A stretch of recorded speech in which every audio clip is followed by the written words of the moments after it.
internaute sans limite sn.com ñu ngi leen di nuyu di leen dalal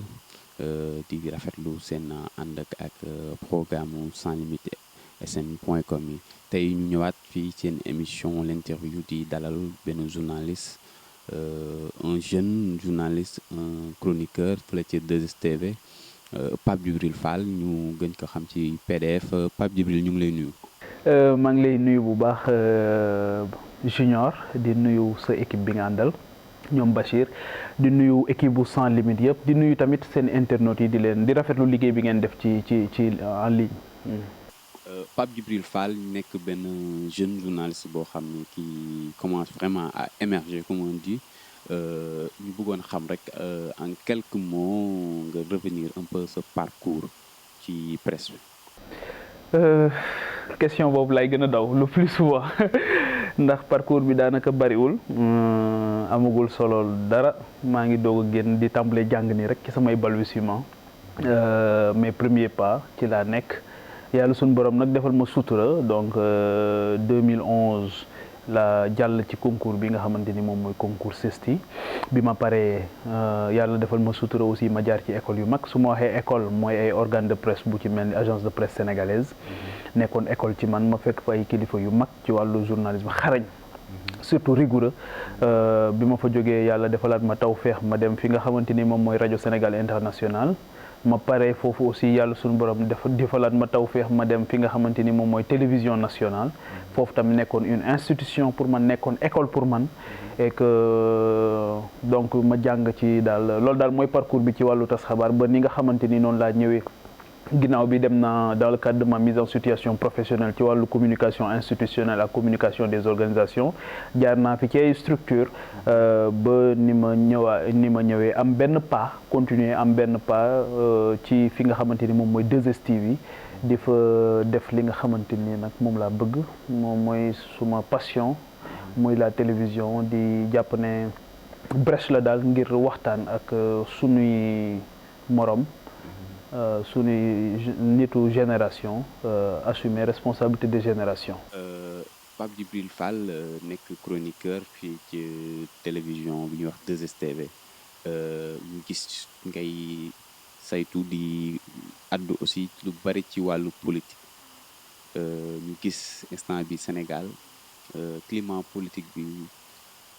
xaw na doy waar ñu gis ay attaques. ay saagante waxante lu ñaaw jëm ci wàllu opposition bi comme ñu jëm ci wàllu pouvoir bi yow en tant que spécialiste en communication en tant que chroniqueur quel regard ngay projeter un peu sur l'atmosphère même à quelques mois des échéances électorales. xam nga Junior xam nga boo gisee politique gu Sénégal ñu bëri dañu foog ne ñu yàgg observer seen politique gu Sénégal dinañ xam ne lii nii du lu bees. li wonniwul déjà violence daf ko yàgg émaillé ku ci amul mbokk nag wala ku mu touché wul directement da ngay foog ne violence amul wala lu bees la. mais est-ce que gënul exacerbé wu. waaw xam nga ñi nga xamante ni dañu bokk ak moom laa la bëgg a wax ma day dem ci yeneen proportion ak médias yi parce que léegi xam nga il y a une banalisation de la violence mettre nañ aussi la lumière de façon extrêmement de façon vive waaw ci loolu nga xamante ni moom mooy violence mais damay rappeler rek ne déjà événement 1962 gis nga ni mu meloon Mamadou Dia ak Senghor les sengoristes étaient d'un côté les diaïstes de l'autre ak ñi nga xamante ni ils étaient à la limite modérés mais les gens se regardaient en chien de faïence déjà moment boobu amoon na une violence surtout violence dafay am ay formes yu bari dafa am physique am verbal léegi boo ñëwaatee ba ci kanam nga gis bi ñuy rey Demba Diop xam nga ñu bokk ak Demba Diop du ñu wax ne violence politique amul te ci politique lañ ko reyee ba mu débouché ci procès boo xamante ni ñu bari téye woon nañ leen ci ñoo xamante ni am na ci ñoo xam ay baron lañu woon ci wàllu politique jamono boobu donc noonu ngay ñëwaate ba ñu rey maître Babacar Seye waaw malgré le code consensuel de 92 gis nga pour dire qu'un code ne vaut que par son application malgré le code de 92 Babacar Seye wuy jëna sunu borom ci ay conditions yu tragiques donc gis nga violence dëkk bi tamit amoon violence dégg nga boobu discours virulent yi en 88 déjà année ñu am année blanche am année invalidée donc violence yàgg na ci seen politique bi boo ñëwee ba ci ay léegi dem nañ ba sax niñ ko doon defee xëy na am na ci yu ñu yëg am na ci yu ñu yëgul ndax léegi médias yi ñoo toll foo xamante ni lu yëngu rek siiw médias yi ñoo toll foo xamante ni dafa nekk benn phénomène amplificateur boo xamante ni day mel ni mbir yi dafay mel ni quotidien bi loolu rek la en réalité mais c'est des éléments intéressants yoo xamante ni di nga poser wu question ne lu ko waral comment est-ce qu'on en est arrivé à ce niveau-là lan moo ko waral pourquoi surtout bu dee présidentiel la pourquoi on convoite tant le fauteuil c'est parce que à partir des années 2000 il y a une professionnalisation de la vie politique da ci am ci ñoo xamante ni dañoo jël décision jël politique def ko métier comme que léegi mandat la ñu yaakaar pour dund mandat rek la ñu yaakaar pour dund donc ça devient une question de survie soo amul mandat da ngay faatu yow ak ñi ngay woo di ñuy ànd pour def politique da nga naan leen lii suñ ko amee dund suñ ko amul dañuy dee na leen jaral seen bakkan parce que bu ngeen ko amul da ngeen di dee dañuy dee ñun ñëpp donc allons-y battons-nous parce que loolu rek nga yaakaar pour dund bu fekkee ne politique daf la jox poste nga jàpp ne politique moo la ko mën a xañ parce que comme que politique la ko jox compétence joxu la ko malheureusement on récompense beaucoup plus la révérence sur la compétence l'allégeance sur la compétence donc malheureusement on en arrive à ce niveau nga xamante ni violence bi sous toutes ses formes aussi bien la violence physique que la violence verbale te man boobu sax laa gën a décrier parce que boobu bii conséquence u bële la donc violence verbale boobu noonu ñu amee sur le ton dañu am benn principe boo xamante ni daf ñu rëcc dunduñu ko te Mame Abdou Aziz Sy Dabakh radiallahu taala anhu jàngale ko mooy le principe du désaccord l'éthique du désaccord nan la ñuy def ba man ak yow junior ñu wute ay xalaat te pourtant du tax wala du tee ñu mën a retrouver autour de l'essentiel mu ne bu ngeen demee ba am ay plage de divergence yu profonde mu ne convoquer leen éthique boobu éthique du désaccord nga xamante dina leen permettre nga am esprit de dépassement et vous allez vous retrouver dans ce qu'il a appelé mooy sauver l'essentiel mooy le respect mutuel donc loolu moo ñu manqué donc aussi bien le vivre ensemble la problématique du vivre ensemble loolu moo koy régler wuute nañ ay xalaat mais du tee ñu joxante cër on est adversaire mais on n'est pas ennemi waaw mais fii nag adversité dafay déboucher ci animosité malheureusement te pourtant gisin la rek xalaat la rek waaye li góor gi doon wax nag ne kaay dénk leen ma rek mais jalul rayaate wala ngay rey sa bopp. waaw léegi dañuy xuus vraiment dañuy laal point bi parce que actualité bi xam nañ ko gis nañ benn candidat déclaré muy Ousmane Sonko génn commencer def un peu le buzz sur les réseaux sociaux bon am na ñu ne c'est le président même des réseaux sociaux am na ñu jàpp ne lii c'est éphémère parce que amoon na ñoo xam ne avant lui amoon nañu aura boobu noonu mais en réalité bu ñu demee sur les suffrages ils ont presque rien léegi d'abord balaa ñuy ñëw ci xeetu attaque ak violence yi nga xam ne observé nañ ko fan yi par rapport ak Sonko mais aussi par rapport ak yenn kilifa yi nekk ci réew mi mu nekk vice versa opposition comme pouvoir dañuy wax ci ñaari sens yëpp yow lan nga jàpp ne man moo waral ki nga xam ne moom mooy le candidat Ousmane Sonko tey jii nii di accumuler tant d'attaques ak tant vraiment de riposte par rapport ak ses positions mais par rapport à sa personnalité aussi nga xam ne dem nañ ba ci wàllu waaso ak ci wàllu gëm-gëm muy ci côté diine u ci nekk ñu commencé di def ay attaques loo xam ne Sénégal xamuñu ko woon en réalité. xam nga Sonko junior c'est un profil intéressant mooy li El Hadj Diouf di wax ne El Hadj kii Abdourahmane Diouf bu réew mi dafay wax ne c'est une bonne nouvelle pour la démocratie Ousmane Sonko c'est une bonne nouvelle pour la démocratie du ma ko weddi ndax déjà profil bu mel ni moom xëy dem assemblée nationale ñu gis yenn problématiques yi ñu koy jël en charge Sénégalais yi di identifier seen bopp ci moom dina def benn rupture léegi dina tax nit ñi dinañ xam ne assemblée nationale kat fokk léegi ñu taxaw ci xam-xam di fa dem di fa waxee parce que bu xam-xam tey ji Ousmane Sonko bu dul woon jaar-jaaram ak profil bi mu am initial yenn problématique yi mu touché du doigt du ko mën donc ça découle de sa formation avantage boobu la am ci ñeneen ñi nga xamante ni jàppoon nañ ne c'était pas des choses essentielles par exemple quand il parle des impôts des députés, quand il parle de certains contrats ak benn pétrole notamment exactement ak benn teneur bi mu ciy waxee bu dul woon formation du ko mën. Cela veut dire quoi? Cela veut dire que mooy li Abdourahmane wax dama ci d'accord muy c'est une bonne nouvelle pour la démocratie. Maintenant le fait qu'il soit le chouchou des médias, bon des médias surtout des réseaux sociaux, man damay su fekkoon ne dama koy xalaatal damay wax ne il faut que ñu def attention ci média ci réseaux sociaux yi. ci naka il faut que ñu def attention ci médias yi parce que encore une fois li ma accélérateur de particules la. C'est-à-dire que dafay amplifier dara. te fekk na ni ñu njort ne noonu la tollul noonu parce que politique gu Sénégal terrain bi daf ci am solo. allez boo jëlee 2012 sénégalais ñaar ñi ñu gis la ñu voteel muy Abdoulaye Wade ak Macky Sall. Macky Sall moo ngi doon doog a pare tournéem boo xamante ni ñetti at la ko def fu ne mu dem fa gars yi nee nañ 3033 villages la def 3033 villages. te nga jël président Abdoulaye Wade dafa dem defi au-delà de son bilan dafa dem campagne yi ñeneen ñi fii lañ nekkoon place de l'indépendance donc ñaar ñi ñu gis la ñu voteel. Encore une fois le vote n'obéit pas à certaines choses comme ni ñu koy jàppee en tant que koo xamante ni wala ku ab américain da ngay gis mu ne Trump wax ñu lan nga bëgg a def ci politique intérieure wax ñu chômage bi nan nga ko bëgg a régler wax ñu sa politique étrangère nan nga ko bëgg a defee wax ñu nangam fii le vote reste affectif. tudd nga ko léegi wax nga fi léegi waasoog xeet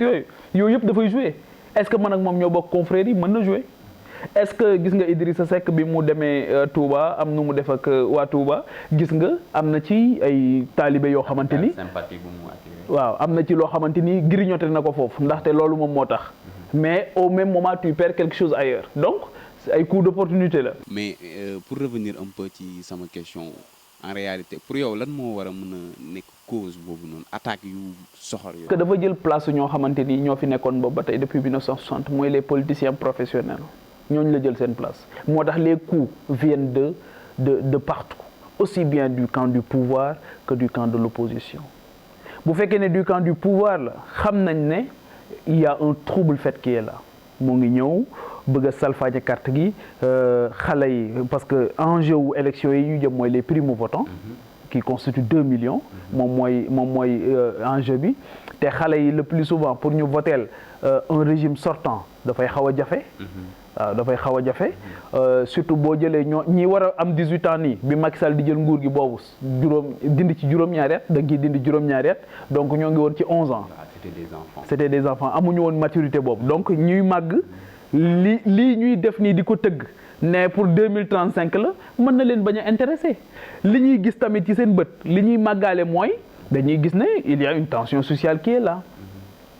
gis nañ ne yaay ébullition bu am ci santé bi ñu gis njàng mi xëy na sax ñoom loolu la ñuy màggaale problème yi difficulté yi même bu fekkee ne Macky Sall daf ko hérité ci régime bale ñoom moom mooy payer les pots cassés mooy nekk victime bi donc 2 millions de jeunes yooyu war a voter c'est une bataille léegi ñooñu mën nañoo identifier wu naturellement ci ay profil yu mel ni Ousmane Sonko waxuma ne c'est pas évident mais c'est évident mais mën nañu identifier ñu mel ni Ousmane Sonko wala du moins les gens qui ne sont pas des politiciens professionnels nga xam yàgguñu leen di gis ñu ñëw di jël en charge les préoccupations mais pas que ak surtout les aspirations des jeunes xam nga xale yi tey ñu ci bëri amuñu problème mu xëy xale yi surtout ñu am âge boobu wutaguñu sax xëy ñoom seen problème mooy ndax seeni aspiration ñoo ngi koy jël en charge li nga xamante ni bëgg nañ ko di ko mbébét yéene ko di gis yeneen jeunes yi ci àdduna bi di ko am parce que léegi àdduna bi nga bëgg ko nga bañ ko village planétaire la dañuy dem ba exigence citoyenne yi benn lay doon donc loolu moo tax tey jii de plus en plus Ousmane Sonko dinay positionné wu di attirer attention des uns et des autres mais les coups là viennent d'un peu partout du camp du pouvoir comme du camp de l'opposition parce que dafa jël dañ koy considérer comme un usurpateur entre guillemets parce que ñoom ñoo fi nekkoon di fight boobu ba tey bay waaj a dem sax xëy na retraite moom mu ñëw fël am benn taxawaay bi am benn offre boo xamante ni xëy na waxuma ne nit ñi adhéré nañ ci waaye ñoo ngi ciy intéressé wu pour xool lan la mu am une démarche nouvelle qu'on peut critiquer comme toutes les autres démarches mën nga ko critiquer mais ça intéresse ça bouscule les choses il tente de faire bouger les lignes et il fait adhérer des gens qui ont toujours vomi la politique à son offre. Est-ce que kon du ñu ñëw ci ñi nga xam ne ci bëri ñu ngi théoriser ne y a une faillite même de la classe politique sénégalaise ñi nga xam ne ñoom ñoo nekkoon vraiment di ci xeex di ci yëngu dañu dem ba askan bi dafa mel ni comme ni nga ko waxee léegi dafa leen wàccu dañuy gis ne sénégalais yu bëri fi mu toll nii boo waxee ñu ne politiciens yi ñoom ñu fay am pouvoir comme opposition est-ce que du Sonko lu mu nekk un autre vraiment frange de la carrière politique ñëw indi beneen façon ak beneen waxin beneen doxalin ci wàllu politique gis nañ ko pour la première fois un candidat à l'élection ñëw bind livre wax ne soo leen ma falee lii laa nar a def. xam nga man 2011 dama bindoon benn article ma tudde ko ma ne intellectuels yi produire leen surtout les politiques ci biir article boobu maa ngi doon wax naan kan moo mës a lire livre Ousmane Tanor Dieng maa ngi doon wax naan kan moo mës a lire livre Aminata Tall maa ngi doon wax naan kan moo mës a lire livre nangam kan Abdoulaye Wade bi mu bëggee Sénégal bindul livre sax pour Sénégal un destin pour l'Afrique la def livre boo xamante ni vision au-delà du Sénégal mais l'Afrique yéene bi mu am ci Afrique mu fésal ko nangam li tax ma bindoon article boobu parce que dama gisoon ne ci compétition bi ñu doon dem ci élection présidentielle française boobu gis naa ne François Hollande bind na téere ma gis Jean-Luc Mélenchon bind téere ma gis Marine Le Pen bind téere ma gis intellectuels yooyu yëpp bind téere d'un côté comme de l'autre ma gis bataille d'idée bi ni mu place bi mu occupé boo gisee loolu bokk na sax li occupé ñun li tax coow li bari ci sunu landerneau politique mooy du ñu produire lu bari sunu fi mu ne ni boo jëlee candidat yi kan moo ci produire kan moo ci mës a bind livre. ñu gis ku ci mel ni Bougane Gueye Dany jël position ne moom waxul ne livre bind ko baaxul mais dafa jàpp ne moom livre du priorité pour les commodes sénégalais pour le sénégalais lambda yow ban regard ak ban xalaat nga am ci position boobu. pour man c'est une boutade pour man erreur la livre dafa am solo xam-xam kenn du ko tuutal. mais tamit faut pas qu'on occulte l'idée que du sénégalais yëpp comme on dit qui ont les moyens pour dem bind livre mais aussi amuñu capacité intellectuelle pour décortiquer li nekk ci livre yi. xam nga livre bi du pour rek ñu lire ko waaye livre bi mooy am na ñoo xamante ni tey ay jullit lañ. xamuñu alxuraan yëg nañ ne alxuraan am na existé na duñ ko jàng duñ ko xool le simple fait que ñu yëg ne am na rek day dalal seen xel di dalal seen xol mooy ki leen wax ne leen def leen kat wax na leen ne fee laa bëgg ngeen def ko am na lu ci ñoo xamante ni xamuñu téere bi jànguñu ko am na lu fay jógee di ñëw ba fekk si leen dégg yenn saa yi sax nga dégg nit ne njàngum gumba laa jàng wala yenn saa yi sax nga dégg nit di wax dara te naan la jànguma alxuraan waaye wala des fois mu wax baatu wolof yoo xamante ni baat yëpp day am lu muy renvoyer ci alxuraan donc une chose est d'écrire un ouvrage une autre aussi est de mettre en place mécanisme yi nga xamante ni idées yi nga développé ci livre bi ñi nga bëgg ñu jot yëpp dinañ ci jot loolu tamit moo tax ni candidat di am porte-parole la boo xamante ni dañ koy éclater ci langue yëpp ñu mën a jël idées yi nga xamante ni moom nga joxe ñu mën koo tasaare donc pour man erreur la def ci wax ne livre bi du priorité la na ñëpp bind ay téere ñu xool léegi après bu ñu bindee ba pare ñu ne xool léegi nan la ñuy mesurer accessibilité bi ndax nit ñi dinañ ci jot ban format lañ bëgg nit ñi jote ci nan la ñuy bëgg a fexe bañ jot ci mais ne bind livre moo amul solo am na solo na gars yi bind ñi nga xamante dañu compétir foog ñu wax sénégalais yi lan la ñu yéene nan lañ ko bëgg a def ak nan lañ ko ba pare journaliste itam am ci rôle bu am solo buñ ci war a jouer mooy pousser leen jusque dans le dernier retranchement pour ñu wax ne nangam lañ koy defee parce que gis nañ président Macky Sall en 2012 dafa indi yoonu yokkute sénégalais yi fal ko ci turu yoonu yokkute parce que yoonu yokkute la leen jaayoon fépp fu mu dem aussi loolu la fa doon waxtaane suñu programme lii lañ ci bëgg ñëw pouvoir daal di jëlaat 2 milliards 500 millions ci lu ñu wax daal di koy yóbbu daal di fayaat ñu defalaat ko beneen programme muy plan Sénégal émergent mais plan Sénégal émergent boobu bu ñu ko gisee am na quand même ay points yu positifs gis nañ lu ci mel ni wàllu PUDC nga xam ne tey jii nii vraiment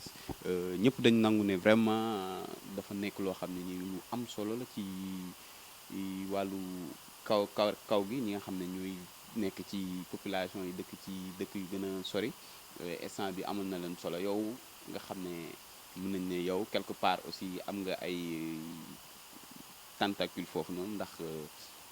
mel ni caajaay foofu sa dëkkuwaay la léegi yow ban regard nga am un peu sur le PUDC du président de la République de façon évasive pour ne pas trop entrer dans le programme. Bon, on ne fait pas aujourd'hui le bilan du président, mais man damay xaw a dubitatif ci bu ñu waxee ne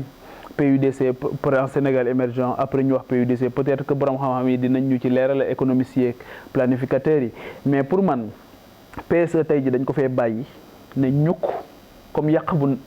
lekk bu naqari di ñu wax plan d'urgence rek tout est urgence maintenant. mais plan d'urgence boobu noo ko gisee yow lu positif la. non xam nga man yàlla suñu borom suturaal na ma damay wër Sénégal lu bari. jamono yële dem naa ba Mbunjum barrage ginnaaw Ross Béthio jóge fa jaar Ronk waaye loolu dafa sori mais fii ci Tivaouane Peulh quartier Alpha Thiombane man maa fa dem keroog jigéen ñi foofu bu ñu amee doom ci bassine lañ koy def daw ak moom wuti Kër Massar pour def amul aucun moyen de transport boo xamante ni capable de prendre une femme bu nekk à terme buy am doom yóbbu ko foo xamante ni dafay amee doom. à moins de 20 kilomètres du centre-ville de la capitale. boo demee fii ci Diamaguène Sicap Mbao problème yi gis nga ko ni mu mel lépp problème la tout est problème. inondation yi gestion de l'espace bi rek tey ji une commune boo xamante ni bu ñu amee néew xamuñu fu ñu koy suul seen cimetière fees na del c'est extrêmement grave te gisuñu fu ñu ko waxee gisuñu ku leen ko waxal. mais est-ce que nekkul foofu une faillite un peu des collectivités locales yi nga xam ne ñoo nekk sur place parce que mairie également dañu am des compétences transférées am ay rôle ak ay prérogatives yoo xam ne ni état daf leen ko affecté donc ñu am ay budget de fonctionnement et vraiment d'exécution par rapport à ça est-ce que du ñoom les mairies en tant que telles ñoo deful seen liggéey côté boobu. xam nga dama lay jox exemple bu mel ni mairie bu Sokone xam nga ñaata la ñuy am par année 13 millions lañ leen di jox par année sëriñ bi 13 millions lu mu mën l'État a transféré des problèmes État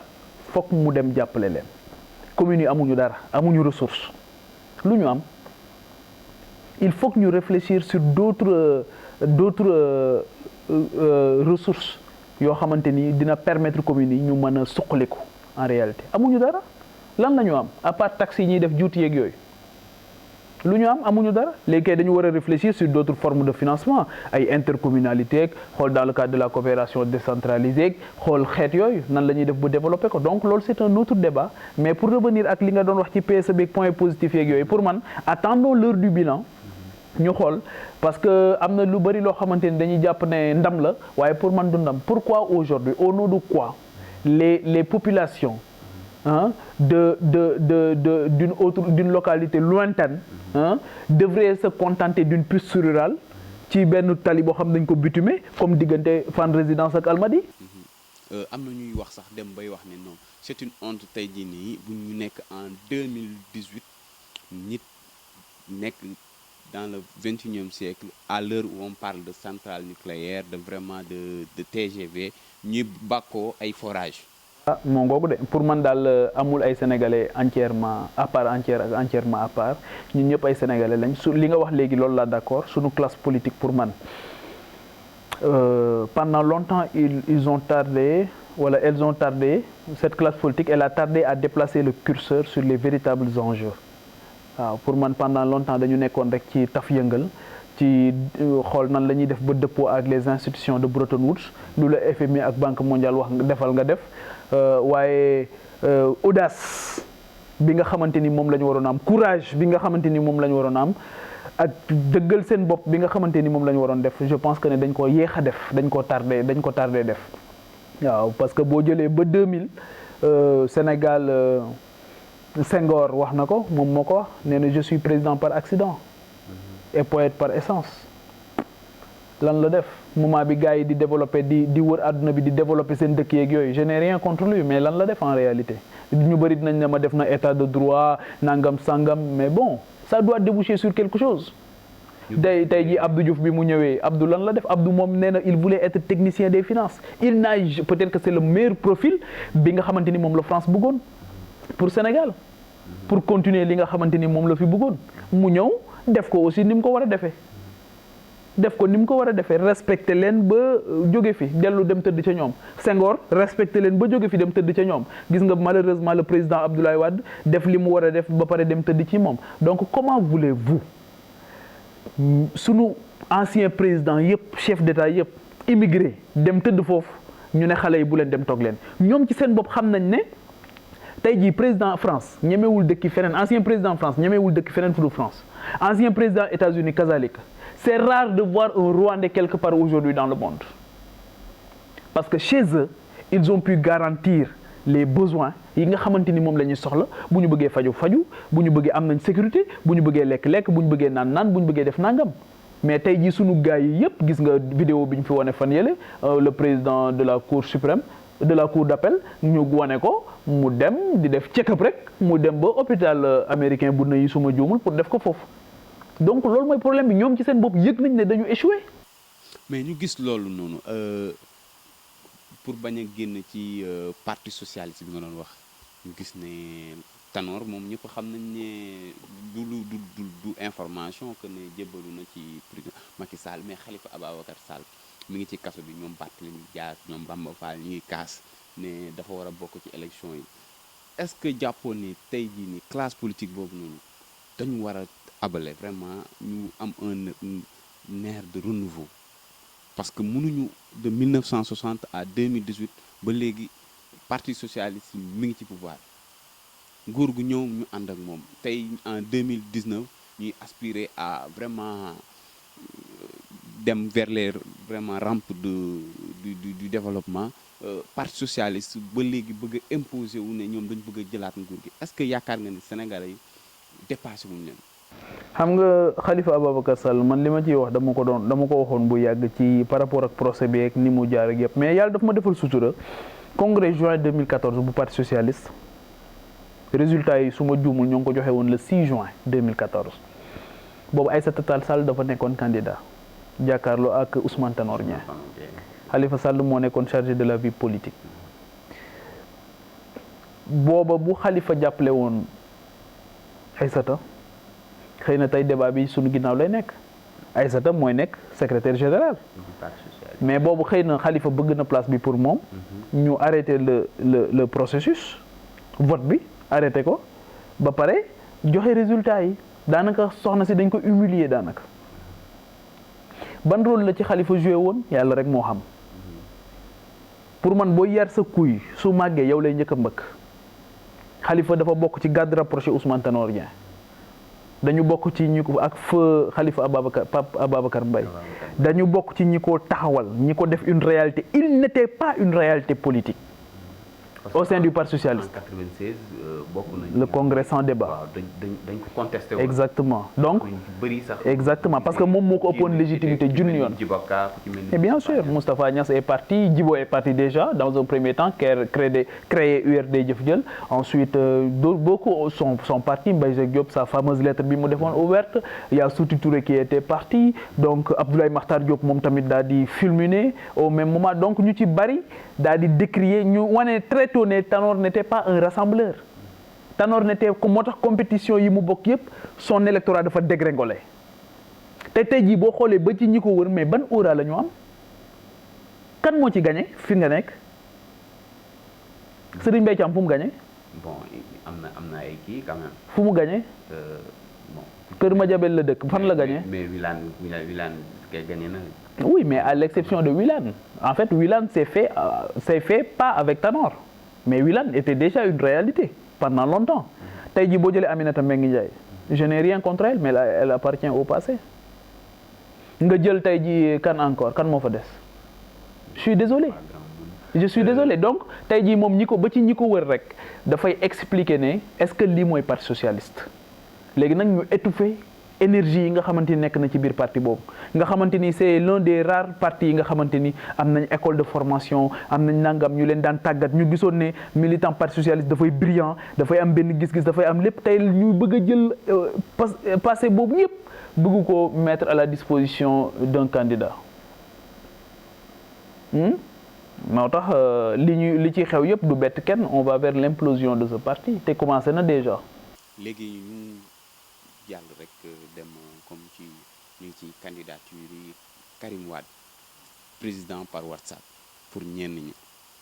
ñuy jàpp ne candidature am c'est utopie gis nañ maître Madické Niang génn na fan yi moom carrément il va se poser comme candidat en 2019 Abdoulaye Wade soupçonné ay air de trahison comme ni ko ñenn ñi defee ay mel ni Farba Senghor, Pape Samba Mboup et tant d'autres ñi nga xam ne ils ont rejoint par d'autres portes le régime en place. PDS d'abord, est-ce que candidature Karim Wade du recul démocratique pour un candidat boo xam ne ñu nekkul Sénégalais xamuñ fu ñu nekk ñu bëgg ko imposer de force à ce parti-là. am na sax ñu wax ne récépissé bu Karim Wade récépissé bu parti siège bi parti démocratique sénégalais turu Karim Wade ci nekk am na ñu wax loolu. donc parti bi Abdoulaye Wade ko moom chaise yi Abdoulaye Wade ko moom table yi Abdoulaye Wade ko moom lépp Abdoulaye Wade ko moom tey jii nee na doomam moo koy wuutu mais que voulez-vous Cheikh Bamba Dièye papam moo moomoon parti bi fi papam jógee moom moo jël parti bi moom ko kan moo ko ku ruspété ñu dàq la. est-ce que du loolu moo tax sénégalais yi jàpp exactement amul adversaire. c'est-à-dire que ñi gis ni ci non pour man adversaire foog mu am. waaye dafa am problème boo xamante ni mooy sunu parti politique yi ni ñu koy tëggee ak ñi ciy nekk rapport bi ñu am ak ki nga xamante ni moo ko jiite loolu yëpp ay anomalie la yoo xamante ni foog xale yi ci nekk xeex pour ñu changer texte yi dëppale ko ak jamono ba mu am une démocratie à l'interne. yow da nga jàpp ni texte yi la wala da nga jàpp ni nit ñi la ñi nga xam ne ñoom ñooy doxal texte yooyu noonu. quel que soit alpha nit yi la parce que nit yi ñooy defar texte yi duñ defar nit ñi ñooy defar texte yi mais jamono bu nekk lan la ñuy actualiser dëppale ko ak jamono pour mu répondre aux exigences du moment pour mu répondre aux attentes du moment pour que jeunes yi mën a exercer la plénitude de leur citoyenneté mën a jël seen destin en main ñu waajal leen ci loolu. c'est ça le problème qui existe tey jii kan moo ñemee contester biir réew mi pour le Seck kan moo ñemee wax ne Idrissa Seck dama koy défier congrès kan nga mës a dégg biir réew mi mu taxaw positionné wu ne dafay nekk en face de Idrissa Seck. oui moo tax ak yeneen parti yëpp dama jël exemple Idrissa rek. à l'APR gis nañu ABC bi mu commencé kii dañu dal ci kaw. ku am ambition. Mimi Touré en un moment donné. voilà kenn warul am ambition. donc loolu sunu parti politique yi la ñu war a tëggaat xool nan la ñuy def ba mu dëppoo ak jamono xool nan la ñuy def ba nit ñi ñu jàngal leen ci biir parti yooyu ñu am la possibilité de dire non li ñu naan un oui n'a de sens que quand celui qui le dit a la possibilité de dire non déedéet nit ki jàngal ko nit dafa am solo loolu moo ñuy topp ba ci suñ ministres yeeg nangam même bu ñuy négocier dañuy am problème pour yenn saa yi opposer un non. pour rechercher l'intérêt supérieur de la nation. gis tey même li nga xam ne mooy conseil présidentiel extraordinaire xaw ma conseil décentralisé lañ koy woowee man xaw ma sax ban tur la parce que bon man je l'appellerai plutôt conseil politique décentralisé ñu gis un maire président de la République humilier ko en pleine salle mu taxaw ne lenn rek moo tax président kii ko loolu parce que daf doon wax. li muy wax arrangé wul ñenn ñi nga xam ne dañ doon wax loo xam ne day safaanoo ak dëgg président bi génne ko ni ko parce que waroo wax. mais rapportu Sénat en 2007 rapportu Sénat dañu wax ne président Macky Sall dafa voté sans carte d'identité en 2007 que voulez-vous est-ce qu'il est démocrate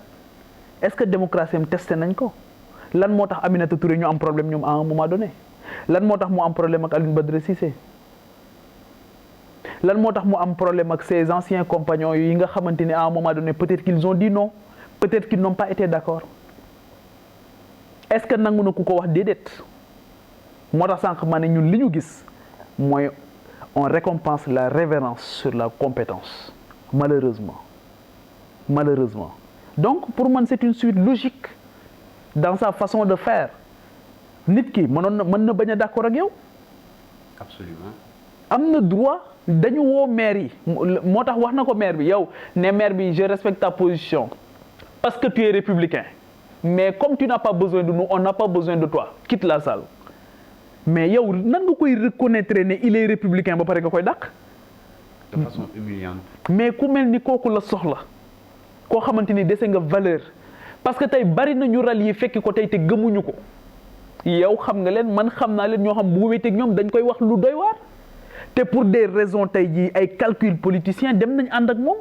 xëy na sax moom mu xam ne ñii gëmuñu ko mais ay réalité du moment moo tax ñu ñëw ànd ak moom mais quelle est l'image que l'on renvoie à la jeune génération dans ce cas de figure. Bon ci image boobu noonu la ñuy jeexalee yi nga xam ne moo nekkoon suñu entretien.